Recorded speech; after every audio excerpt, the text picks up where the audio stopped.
കൃഷി സീരീസിലെ വീണ്ടും ഒരു വീഡിയോയിലേക്ക് എല്ലാവർക്കും സ്വാഗതം. സർവേയിലെ അഞ്ചാമത്തെ അവസാനത്തെയായിട്ടുള്ള വീഡിയോയിലേക്കാണ് കിടക്കുന്നത്. ആദ്യത്തെ ചോദ്യം നോക്കാം. Remote sensing uses which of the following waves in its procedure. നമുക്കറിയാം അല്ലെ, റിമോട്ട് സെൻസിങ് എന്ന് വെച്ച് കഴിഞ്ഞാൽ സാറ്റലൈറ്റ്സ് യൂസ് ചെയ്തിട്ടും ഇൻഡയറക്റ്റ് ആയിട്ട്, അതായത് കോണ്ടാക്ട് ഇല്ലാതെ തന്നെ സർവേ തന്നെ ചെയ്യുന്ന ഒരു മെത്തേഡാണ് അല്ലേ. അതിൽ നമ്മൾ യൂസ് ചെയ്യുന്ന വേവ്സ് ഇതിൽ ഏതൊക്കെയാണ് എന്നുള്ള ചോദ്യം. ഓപ്ഷൻസ് തന്നിട്ടുണ്ട്: electric field, sonar waves, gamma rays, electromagnetic waves. അപ്പോൾ നമുക്കറിയാലേ ഗാമ റേസ് എന്താണ്. ഇതിനകത്ത് ഇലക്ട്രോമാഗ്നറ്റിക് വേവ്സിനകത്ത് തന്നെ വരുന്ന ഒരു ടൈപ്പ് ഓഫ് വേവ് മാത്രമാണ്. ഇലക്ട്രിക് ഫീൽഡ് എന്തായിരിക്കും? ഒരു ഇലക്ട്രിസിറ്റി ഉള്ള ഒരു കണ്ടക്ടിങ് ആയിട്ടുള്ള സബ്സ്റ്റൻസിന് ചുറ്റുമുണ്ടാകുന്ന ഫീൽഡ് അല്ലേ, electric field. Sonar waves use ചെയ്ത് നമ്മൾ സർവേയിൽ തന്നെ സംസാരിച്ചിരുന്നു അല്ലെ. കഴിഞ്ഞ വീഡിയോയിൽ ഡിസ്കസ് ചെയ്തിരുന്നു. സോണാർ വേവ്സ് എവിടെ യൂസ് ചെയ്യുന്നത്? സൗണ്ടിങ്ങിൽ യൂസ് ചെയ്യാറുണ്ട്, സൗണ്ട് വേവ്സ് യൂസ് ചെയ്യുന്നത്.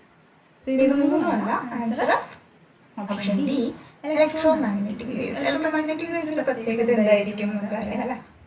ഇലക്ട്രോമാഗ്നറ്റിക് വേവ്സ് എന്ന് പറയുന്നത് ഒരു വൈഡ് റേഞ്ച് ഓഫ് വേവ്സ് ആണ്. ആ റേഞ്ച് എന്ന് പറയുമ്പോൾ അതിന്റെ പ്രോപ്പർട്ടീസ്, വേവ് ലെങ്തോ വെലോസിറ്റിയോ പോലുള്ള പ്രോപ്പർട്ടീസ് വ്യത്യസ്തമായിരിക്കും അല്ലേ.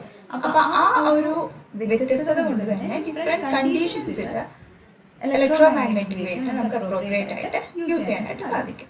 അപ്പോൾ കണ്ടീഷൻസിന് അനുസരിച്ചുള്ള ആപ്ലിക്കേഷൻ കൊണ്ട് തന്നെ ബെറ്റർ ആയിട്ടുള്ള ഔട്ട്പുട്ട്സ് എടുക്കാനും ഇലക്ട്രോമാഗ്നറ്റിക് വേവ്സിന്റെ യൂസേജ് കൊണ്ട് റിമോട്ട് സെൻസിങ്ങിൽ നമുക്ക് സാധിക്കും.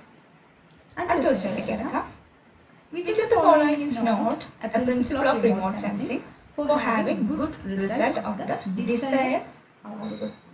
അതായത് ഒരു കൃത്യമായിട്ടുള്ള ഔട്ട്പുട്ടിലേക്ക് എത്താനായിട്ട് ആവശ്യമില്ലാത്തതായിട്ടുള്ള, അതായത് റിമോട്ട് സെൻസിങ്ങിലെ പ്രിൻസിപ്പിൾ അല്ലാത്തതായിട്ടുള്ള ഓപ്ഷൻസ് ഇവയിൽ ഏതാണ്? 4 ഓപ്ഷൻസ് വന്നിട്ടുണ്ട്. Interaction of energy with satellite, electromagnetic energy, electromagnetic spectrum, interaction of energy with atmosphere.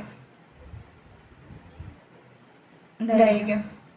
നമുക്കറിയാം അല്ലെ എങ്ങനെയാണ് റിമോട്ട് സെൻസിങ് എങ്ങനെയാണ് വർക്ക് ചെയ്യുന്നത്, അതിനാണ് അതിന്റെ പ്രിൻസിപ്പിൾ എന്ന് പറയുന്നത്. നോക്കാം. സാറ്റലൈറ്റ്സ് നമ്മളുടെ ഭൂമിക്ക് ചുറ്റുമായിട്ട് റിവോൾവ് ചെയ്യുന്നതും സ്റ്റേഷനറി ആയിട്ടുള്ള ഒരുപാട് സാറ്റലൈറ്റ്സ് ഉണ്ട്.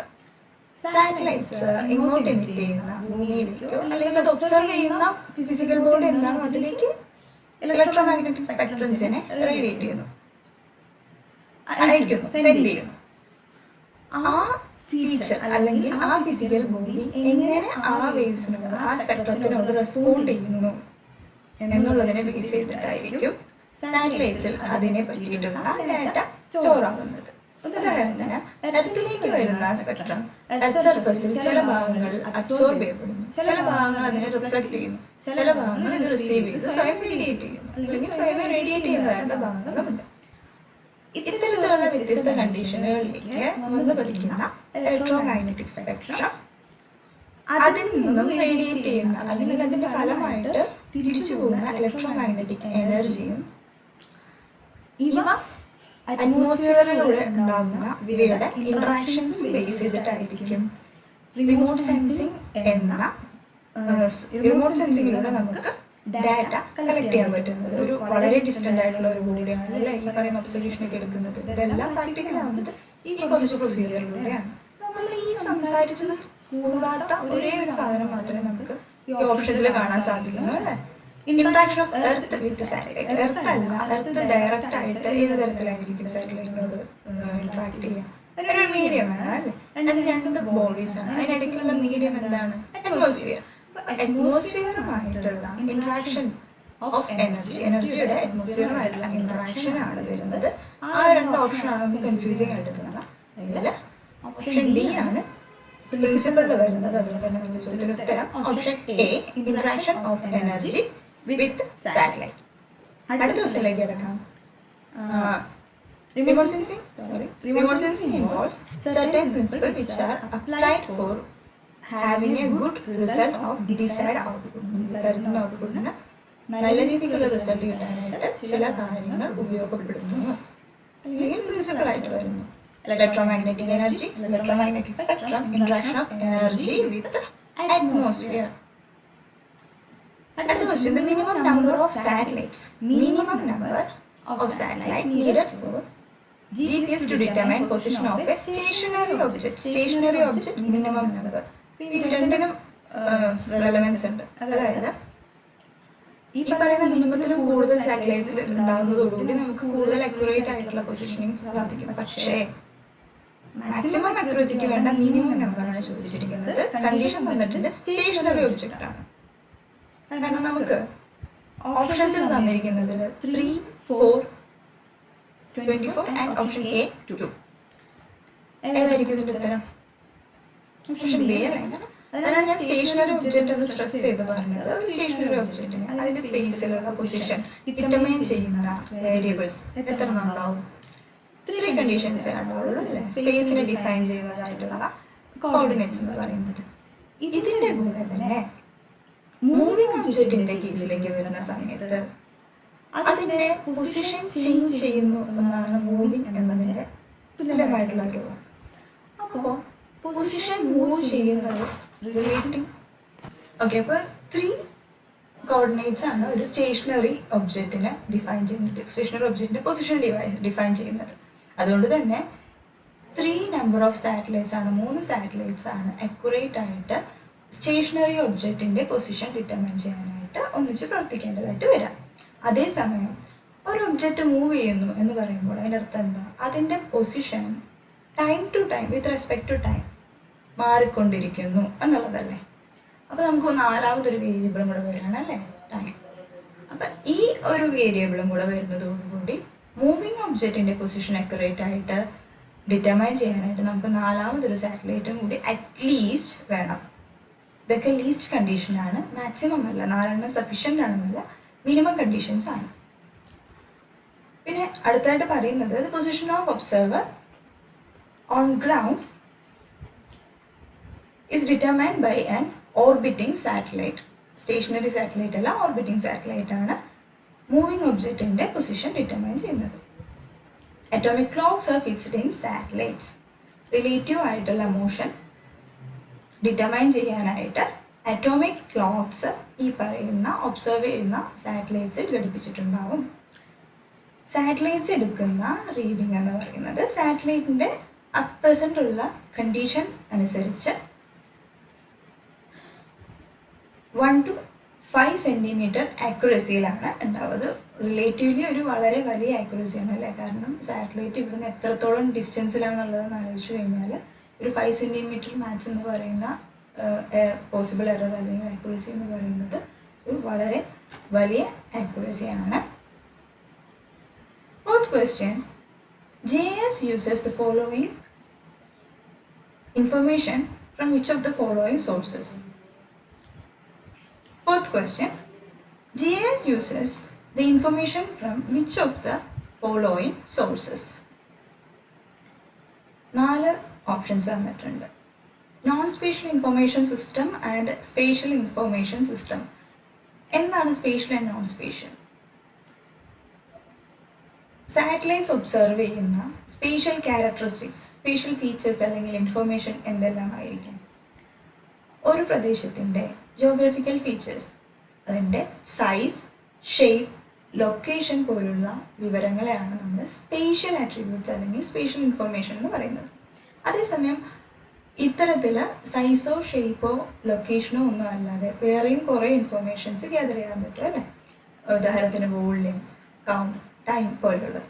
ഇത്തരത്തിലുള്ള ഇൻഫർമേഷനെയാണ് നമ്മൾ നോൺ സ്പേഷ്യൽ ഇൻഫർമേഷൻ സിസ്റ്റത്തിൻ്റെ കീഴിൽ ലിസ്റ്റ് ചെയ്യുന്നത്. അടുത്തത് പൊസിഷൻ ഇൻഫർമേഷൻ സിസ്റ്റം എന്ന് പറയുന്നത് അതിൻ്റെ exact position using latitude and longitudes. Global information system എന്ന് പറയുന്നത് പേര് സജസ്റ്റ് ചെയ്യുന്ന പോലെ തന്നെ ഗ്ലോബലായിട്ട് ഇത്തരത്തിലുള്ള പല ഇൻഫർമേഷൻ സിസ്റ്റത്തിൻ്റെ ഒരു കോർഡിനേറ്റഡ് ആയിട്ടുള്ള വേർഷൻ മാത്രമാണ്. ഇതിലേതാണ് GIS യൂസ് ചെയ്യുന്നത്? GISൻ്റെ ഫുൾ ഫോം എന്താണ്? അറിയാവുന്നവരൊന്ന് കമൻറ്റ് ചെയ്യാം. GIS, കാരണം വളരെ ഇമ്പോർട്ടൻ്റ് ആണ്. GISൻ്റെയും GPS-ൻ്റെയും ഫുൾ ഫോം പോലും കൺഫ്യൂസ് ആകുന്ന അവസ്ഥ ഉണ്ടാകാറുണ്ട്. കറക്റ്റായിട്ട് ഇത്തരത്തിലുള്ള അബ്രിവേഷൻസ് അറിയണമെങ്കിൽ ഒന്ന് കമൻറ്റ് ചെയ്യാം. ഉത്തരം സ്പേഷ്യൽ ഇൻഫർമേഷൻ സിസ്റ്റമാണ്. അതായത് സ്പേഷ്യൽ ഇൻഫർമേഷൻ സിസ്റ്റമാണ് ആൻസർ. GIS ഡിപ്പെൻഡ് ചെയ്യുന്നതിൽ ഓപ്ഷൻ ബി ആണ് ആൻസർ. GIS ഏറ്റവും കൂടുതൽ ഡിപ്പെൻഡ് ചെയ്യുന്നത് നമ്മൾ പറഞ്ഞ സ്പേഷ്യൽ ആയിട്ടുള്ള ആട്രിബ്യൂട്ട്സ്, അതിൻ്റെ ഇൻഫർമേഷൻസ് ആയിരിക്കും. സ്പേഷ്യൽ ഇൻഫർമേഷൻ സിസ്റ്റമാണ് GIS യൂസ് ചെയ്യുന്നത്. അടുത്ത question, which of the following format can be used for GIS output? GIS ഔട്ട്പുട്ടിൻ്റെ എക്സ്റ്റൻഷൻ അല്ലെങ്കിൽ എക്സ്റ്റൻഷൻ എന്നോ ഫോർമാറ്റോ എന്നൊക്കെ ചോദിച്ചു കഴിഞ്ഞാൽ ഒരു ഫയലിൻ്റെ ഡോട്ടിന് ശേഷം കുറച്ച് അക്ഷരങ്ങളുണ്ടാവും. അറിയാമെന്ന് വിചാരിക്കുന്നു. അറിയാത്തവർക്ക് മനസ്സിലാവാൻ വേണ്ടി പറയുകയാണ്. ഇമ്പോർട്ടൻ്റ് ആണ് അത്. ചിലത് എഡിറ്റബിൾ ആയിരിക്കും, എഡിറ്റബിൾ അല്ലായിരിക്കും. ചില ഇൻഫർമേഷൻസ് ഈ ഒരു പർട്ടിക്കുലർ ഫോർമാറ്റിൽ മാത്രമേ സേവ് ചെയ്യാൻ പറ്റുള്ളൂ, അങ്ങനെയൊക്കെ ഉണ്ടാവും. അപ്പോൾ ഇത്തരം കാര്യങ്ങൾ പഠിക്കുമ്പോൾ ഫോർമാറ്റ് ജസ്റ്റ് ഒന്ന് ഓർത്ത് വയ്ക്കുക. GISനെ സംബന്ധിച്ചിടത്തോളം ആ ഫോർമാറ്റ് എന്ന് പറയുന്നത് ഏതാണ്? Option A DXF, option B PDF, option C GIF, option D HTML. PDF ഒക്കെ നമുക്കറിയാം അല്ലേ, നമ്മൾ എഡിറ്റബിൾ അല്ലാത്ത ഫയൽസ് മറ്റൊക്കെ PDF ആയിട്ട് ഷെയർ ചെയ്യുന്ന അറിയാം. HTML ഒരു വെബ് പേജിൻ്റെ എക്സ്റ്റൻഷനാണ്. GISൻ്റെ ഫോർമാറ്റ് എന്ന് പറയുന്നത് GIF ആണ്. GIFനെ കൂടാതെ JPEG എന്ന് പറഞ്ഞാൽ നോർമൽ ഇമേജ് നമ്മൾ ഏറ്റവും കൂടുതൽ സേവ് ചെയ്യുന്ന ഫോർമാറ്റാണ് അല്ലേ. TIFF ഇതുപോലെയുള്ള ഫോർമാറ്റ്സിലും GIS ഇൻഫർമേഷൻസ് സേവ് ചെയ്യാറുണ്ട്. ഈ ഫോർമാറ്റ് ചൂസ് ചെയ്യുന്നത് നമ്മൾ ഏത് സോഫ്റ്റ്വെയർ യൂസ് ചെയ്തിട്ടാണോ ഈ ഡാറ്റ എടുക്കുന്നത് അതിൻ്റെ പർട്ടിക്കുലർ ആയിട്ടുള്ള പെർഫോമൻസ് കപ്പാസിറ്റിയും മറ്റുമൊക്കെ അനുസരിച്ചാണ് ഈ ഫോർമാറ്റ്സ് ഏതാണെന്ന് ചൂസ് ചെയ്യപ്പെടുന്നത്. അപ്പോൾ ഈ ഒന്നിലധികം വരുന്ന ഫോർമാറ്റ്സ് എല്ലാം ശ്രദ്ധിച്ച് വയ്ക്കുക. കാരണം ഓപ്ഷനിൽ GIFന് പകരം JPEG മാത്രമേ ഉണ്ടായിരുന്നുള്ളൂ. GIF ഇല്ലായിരുന്നെങ്കിൽ നമ്മൾ JPEG സെലക്ട് ചെയ്യണമായിരുന്നു. TIFF ആയിരുന്നെങ്കിൽ അത്. അപ്പോൾ ഇത്തരത്തിലുള്ള ലിസ്റ്റൊക്കെ ഒന്ന് ജസ്റ്റ് ഒന്ന് കണ്ടുപോയാൽ ഓർമ്മ. Okay, which among the following is a server based hardware platform of GIS? GISൻ്റെ ഒരു സെർവർ ബേസ്ഡ് ഹാർഡ്വെയർ പ്ലാറ്റ്ഫോം ഇവയിൽ ഏത്?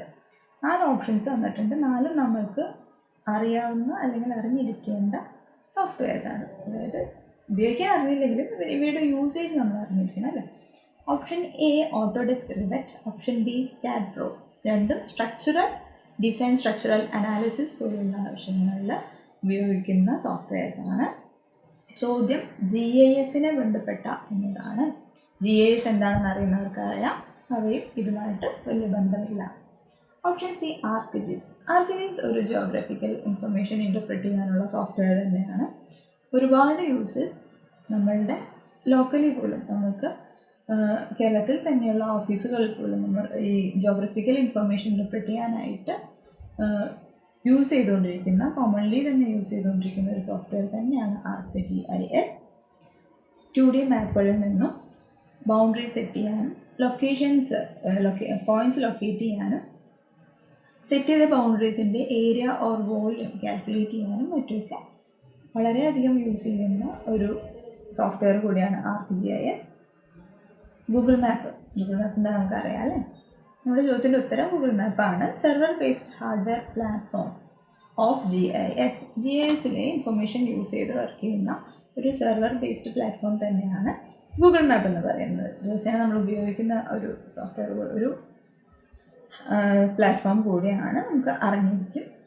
GIS place based information derivative platform which can have a spatial features not related to location.